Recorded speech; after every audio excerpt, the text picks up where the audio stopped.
సోదరీ సోదరులారా, నేటి పాఠం కీర్తనల గ్రంథంలోని 80వ కీర్తనతో ప్రారంభమవుతుంది. ఇది మరో ఆసాపు కీర్తన.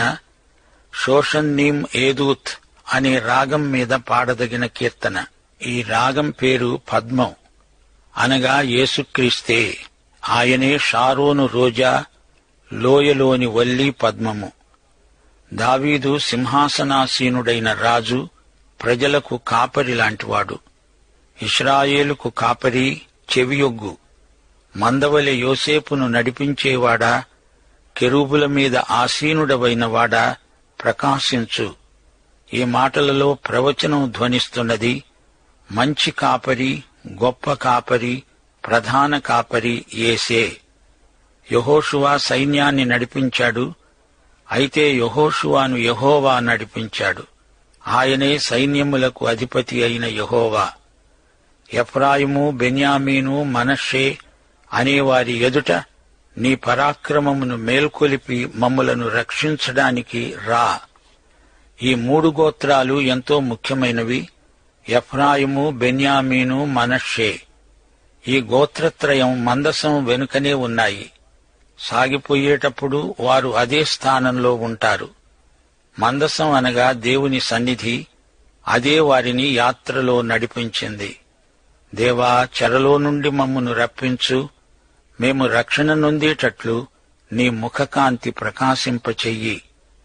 యెహోవా, సైన్యములకు అధిపతివైన దేవా, నీ ప్రజల మనవి ఆలకింపక నీవెన్నాళ్లు నీ కోపము పొగరాజనిస్తావు? కన్నీళ్లు వారికి ఆహారముగా ఇస్తున్నావు, విస్తారమైన కన్నీళ్లు వారికి పానముగా ఇస్తున్నావు. మా పొరుగువారికి మమ్ములను కలహ కారణంగా చేస్తున్నావు. ఇష్టము వచ్చినట్లు మా శత్రువులు మమ్మల్ని అపహాస్యం చేస్తున్నారు. యేసు ప్రభువు ఒక కాపరిగా ఇశ్రాయేలీయులను తన వద్దకు రమ్మని పిలిచాడు. లూకాసు వార్త 19వ అధ్యాయం 41 నుండి 44వ వచనం వరకు. ఆయన పట్టణమును సమీపించినప్పుడు దానిని చూచి దాని విషయమై ఏడ్చి, నీవును ఈ దినమందైనను సమాధాన సంబంధమైన సంగతులను తెలుసుకొనిన ఎడల నీకెంతో మేలు. గాని ఇప్పుడవి నీ కన్నులకు మరుగు చేయబడి ఉన్నాయి. ప్రభువు నిన్ను దర్శించిన కాలము నీవు ఎరుగవు. గనుక నీ శత్రువులు నీ చుట్టూ గట్టుకట్టి ముట్టడి వేసి అన్ని ప్రక్కలను నిన్ను అరికట్టి, నీలోనున్న నీ పిల్లలతో కూడా నిన్ను నేల కలిపి, నీలో రాతిమీద రాయి నిలిచి ఉండనీయని దినములు వస్తాయి. ఈ వచనములోని ప్రవచనం ఎంతో అర్థవంతమైనది. అందుకే వారి కన్నీళ్లే వారికి అన్నపానములయ్యాయి. లూకాసు వార్త 23వ అధ్యాయం 28వ వచనం. యేసు యెరూషలేము మహిళల వైపు తిరిగి అన్నాడు, యెరూషలేము కుమార్తెలారా, నా నిమిత్తము ఏడవకండి, మీ నిమిత్తమును మీ పిల్లల నిమిత్తమును ఏడవండి. ఇప్పుడు 80వ కీర్తన 7వ వచనం వినండి. దేవా, చెరలో నుండి మమ్మును రప్పించు. మేము రక్షణ నొందునట్లు నీ ముఖకాంతి ప్రకాశింపచెయ్యి. శ్రోతలారా, ముఖకాంతి అన్నప్పుడు అది యేసుక్రీస్తే అని గ్రహించాలి. యెహోవా ముఖకాంతి యేసే. ఆయనే మెస్సీయా. నీవు ఈజిప్టులో నుండి ఒక ద్రాక్షవల్లిని తెచ్చావు, అన్యజనులను వెళ్లగొట్టి దాన్ని నాటావు. అవును, యెహోవా వారిని ఈజిప్టు నుండి తెచ్చినప్పుడు పాలస్తీనాలో ఉన్న అన్యజాతులను వెళ్లగొట్టాడు. అయితే వారు తమ దేవునికి అవిధేయులైనప్పుడు వారిని అన్యులకు అప్పగించవలసి వచ్చింది. ఇశ్రాయేలు ప్రజలు తమ బాధ్యతలను మరిచి దేవుని క్రమశిక్షణ చర్యకు గురి అయినారు. దేవుడు వారిని తెచ్చి వారికి తగిన స్థలం సిద్ధపరిచాడు.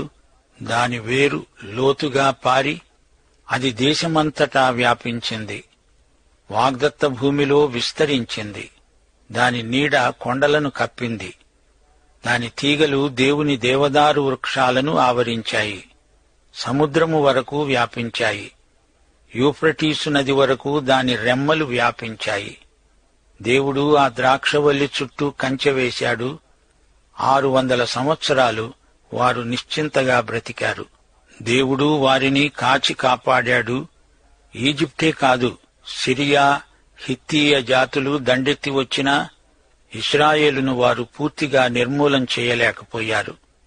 అయితే కొన్నాళ్లకు దేవుడు ఆ కంచె తొలగించాడు. ఎందుకు? ఇశ్రాయేలు తమ కాపరి అయిన యెహోవాను తృణీకరించారు. 17వ వచనం, నీ కుడిచేతి మనుష్యునికి తోడుగాను, నీ కొరకై నీవు ఏర్పరచుకొనిన నరునికి తోడుగాను నీ బాహుబలము ఉండునుగాక. కుడిచేతి మనుష్యుడు ఎవరు? ఈయనే యేసుక్రీస్తు. 110వ కీర్తన 1వ వచనం, ప్రభువు నా ప్రభువుతో సెలవిచ్చిన వాక్కు, నేను నీ శత్రువులను నీ పాదాలకు పీఠముగా చేసే వరకు నా కుడిపార్శ్వమున కూర్చో. యేసు ప్రభువు తండ్రి కుడిపార్శ్వమున ఉన్నాడు. మత్తయి శుభవార్త 22వ అధ్యాయం 44వ వచనం, ప్రభువే స్వయంగా అన్నాడు, నేను నీ శత్రువులను నీ పాదముల క్రింద ఉంచే వరకు నీవు నా కుడిపార్శ్వమున కూర్చుండుమని ప్రభువు నా ప్రభువుతో చెప్పాడు అని దావీదు ఆయనను ప్రభువు అని ఆత్మ వలన చెప్తున్నాడు. మరో మాట, ఆదికాండం 35వ అధ్యాయంలో రాహేలు బెత్లెహేముకు ప్రయాణమై వెళుతూ దారిలో శిశువును కన్నది. ఆ శిశువే బెన్యామీను. ఆమె అతనికి బెన్నోని అని పేరు పెట్టుకున్నది. బెన్నోని అంటే వేదన పుత్రుడు. గాని యాకోబు బెన్యామీను అని మరో పేరు పెట్టుకున్నాడు. బెన్యామీను అనగా కుడిచేతి కుమారుడు. బెన్యామీను యేసుక్రీస్తుకు సూచనగా ఉన్నాడు. ఆయన మొదట బెన్నోనిగా వచ్చాడు, వేదనామయుడు. గాని ఇప్పుడు బెన్యామీనుగా తండ్రి కుడిపార్శ్వాన కూర్చున్నాడు. దేవుడన్నాడు, నా కుమారుడా, నీ శత్రువులను నేను నీకు పాదపీఠముగా చేసే వరకు నీవు నా కుడిపార్శ్వాన కూర్చో. 18వ వచనం, అప్పుడు మేము నీ వద్ద నుండి తొలగిపోము, నీవు మమ్మును బ్రతికించు, అప్పుడు నీ నామమును బట్టి మొర్రపెడతాము. 19వ వచనం వినండి. యెహోవా, సైన్యములకు అధిపతివైన దేవా, చెరలో నుండి మమ్మును రప్పించు, మేము రక్షణ నొందునట్లు నీ ముఖకాంతి ప్రకాశింపచెయ్యి. ఇది పల్లవి. ఇప్పుడు 81వ కీర్తన వినండి. ఇది విమోచన గీతం. గత కీర్తనకు ఇది కొనసాగింపు. యుగాంతమందున్న మనము చేయవలసిన ప్రార్థన. ప్రకటన 22వ అధ్యాయం 20వ వచనం, ప్రభువైన యేసు రా. గిత్తీత్ అనే రాగం మీద పాడదగినది ఆసాపు కీర్తన. ఇశ్రాయేలును దేవుడు సమకూరుస్తున్నాడు. బూరలు మోగుతున్నాయి. మనకు బలమై ఉన్న దేవునికి ఆనందగానం చేయండి. యాకోబు దేవుణ్ణి బట్టి ఉత్సాహధ్వని చేయండి. కీర్తన ఎత్తండి, గిలక తప్పెట పట్టుకోండి, స్వరమండలమును మనోహరమైన సితారాను వాయించండి. అమావాస్య నాడు కొమ్ము ఊదండి. మనము పండుగ ఆచరించే దినమైన పున్నమి నాడు కొమ్ము ఊదండి. అది ఇశ్రాయేలీయుల కట్టడ, యాకోబు దేవుడు నిర్ణయించిన చట్టం. ఆయన ఈజిప్టు దేశ సంచారం చేసినప్పుడు యోసేపు సంతతికి సాక్ష్యముగా దానిని నియమించాడు. అక్కడ నేను ఎరుగని భాష విన్నాను. పున్నమి నాడు బాకా ఊదుతున్నారు. నీతి సూర్యుడు ఉదయించక ముందు పున్నమి. నీతి సూర్యుని రెక్కలలో ఆరోగ్యమున్నది. ఇది పర్ణశాలల పండగ సందర్భం. ప్రతి సంవత్సరము ఆరంభంలో యూదులకు 4 పండుగలు వస్తాయి. 1 పస్కా పండుగ, 2 పెంతెకోస్తు, 3 ప్రథమ ఫలాల పండగ, 4 పర్ణశాలల పండగ. ఈ కీర్తనల్లో పర్ణశాలల పండగ అనగా బూరల పండగ ఆచరించబడుతున్నది. ఇది దేవుని నియమం, సాక్ష్యార్థమైన పండగ. దీనికి సంపూర్ణమైన నెరవేర్పు భవిష్యత్తులో జరగబోతోంది. నా ప్రజలారా, ఆలకించండి. నేను మీకు ఒక సంగతి తెలియచేస్తాను. అయ్యో ఇశ్రాయేలు, నీవు నా మాట వినిన ఎంత మేలు! అన్యుల దేవతలలో ఒకటి కూడా నీలో ఉండకూడదు. అన్యుల దేవతలలో ఒక్కదానికి నీవు పూజ చేయకూడదు. ఇప్పుడు దేవుడు వారికి గత చరిత్రను జ్ఞాపకం చేస్తూ అన్నాడు, ఈజిప్టు వారి దేశంలో నుండి నిన్ను రప్పించిన నీ దేవుడనైన యెహోవాను నేనే. నీ నోరు బాగా తెరువు, నేను దానిని నింపుతాను. ఈ రోజున మనము ఇదే సత్యాన్ని వ్యక్తిగతంగా అన్వయించుకోగలం. ఈజిప్టు అనగా ఈ లోకమే. దేవుడు నిన్ను నన్ను ఈ లోకములో నుండి విమోచించాడు. ఇప్పుడు అంటున్నాడు, నీ నోరు తెరువు, బాగా తెరువు, నేను దాన్ని నింపుతాను. ప్రియ శ్రోతలు, మన దేవుడు మనలను ఆధ్యాత్మిక ఆశీర్వాదాలతో నింపుతాడు.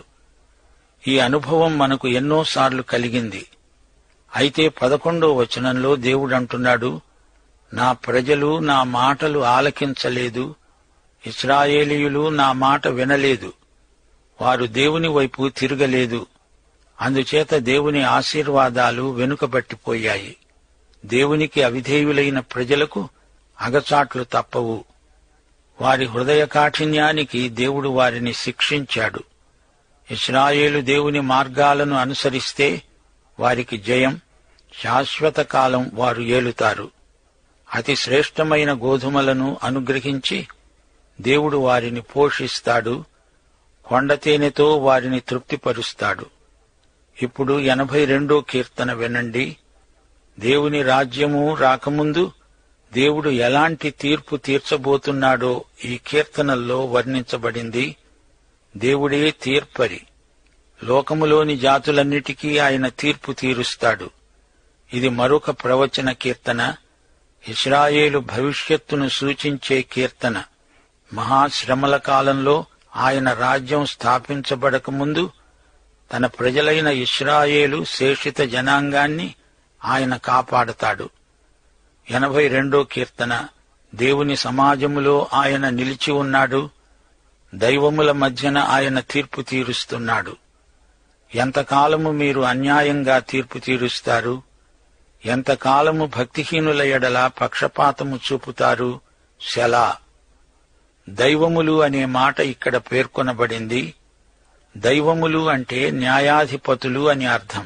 యోహాను సువార్త 10వ అధ్యాయం 34 నుండి 36వ వచనం వరకు యేసు అన్నాడు, మీరు దైవములు అని నేను అన్నానని మీ ధర్మశాస్త్రంలో రాయబడి ఉండలేదా? లేఖనము నిరర్థకము కానేరదు గదా. దేవుని వాక్యము ఎవరికి వచ్చిందో వారే దైవములని చెప్పిన ఎడల నేను దేవుని కుమారుడనని చెప్పినందుకు తండ్రి ప్రతిష్ఠ చేసి ఈ లోకములోనికి పంపిన వానితో నీవు దేవదూషణ చేస్తున్నావని చెబుతారా? న్యాయాధిపతులను దైవములు అని పిలిచేవారు. ఎందుకనగా వారు దేవుని స్థానంలో ధర్మాసనాన్ని ఆక్రమించారు. దేవుని చెప్పులు వేసుకుని నడుస్తున్నారు. 3-4 వచనాలు. పేదలకు, తల్లిదండ్రులు లేని వారికి న్యాయం తీర్చండి. శ్రమగల వారికి, దీనులకు న్యాయం తీర్చండి. దరిద్రులను, నిరుపేదలను విడిపించండి. భక్తిహీనుల చేతిలో నుండి వారిని తప్పించండి. యేసు ప్రభువు తిరిగి వచ్చినప్పుడు ఆయన స్థాపించబోయే రాజ్యం శ్రేయో రాజ్యం. బీదలకు, నిస్సహాయులకు న్యాయం జరుగుతుంది. న్యాయాధిపతులు ఎలా ప్రవర్తించాలో ఇక్కడ చెప్పబడింది. యేసు రాజ్యంలో దరిద్రులకు, నిరుపేదలకు విడుదల. ఈ రోజున న్యాయాధిపతులు యేసును ఎరిగి ఉంటే, ఆయనలాగే తీర్పు చెప్పగలిగితే దేవునికి ఎంతో మహిమ. 5వ వచనం. జనులకు తెలివి లేదు, వారు గ్రహించరు. వారు అంధకారంలో ఇటూ అటూ తిరుగులాడుతారు. దేశమునకున్న ఆధారములన్నీ కదులుతున్నాయి. దేశములోని న్యాయాధిపతులను బట్టి ఇలాగే జరుగుతుంది. న్యాయాధిపతి తప్పు తీర్పు చెబితే పిలాతులాగా చేతులు కడుక్కుంటే సరిపోతుందా? తరతమ భేదం లేకుండా అందరికీ, రాజుకు పేదకు న్యాయం చేకూర్చేవాడే నిజమైన న్యాయాధిపతి. మీరు దైవములని, మీరందరూ సర్వోన్నతుని కుమారులని నేనే సెలవిచ్చాను. న్యాయాధిపతులకే దైవములు అని పేరు. దేవుని బిడ్డలు ఎవరికైనా తీర్పు తీర్చేటప్పుడు నిష్పక్షపాతంగా యేసు ప్రభువులాగే మాట్లాడాలి. 1 కొరింథీ 4వ అధ్యాయం 3-5వ వచనం వరకు పౌలు అన్నాడు, మీ చేతనైనా ఏ మనుష్యుని చేతనైనా నేను విమర్శించబడడం నాకు మిక్కిలి అల్పమైన సంగతి. నన్ను నేనే విమర్శించుకొనను, నాయందు నాకు ఏ దోషమును కానరాదు. అయినను ఇందువలన నీతిమంతునిగా ఎంచబడను. నన్ను విమర్శించేవాడు ప్రభువే.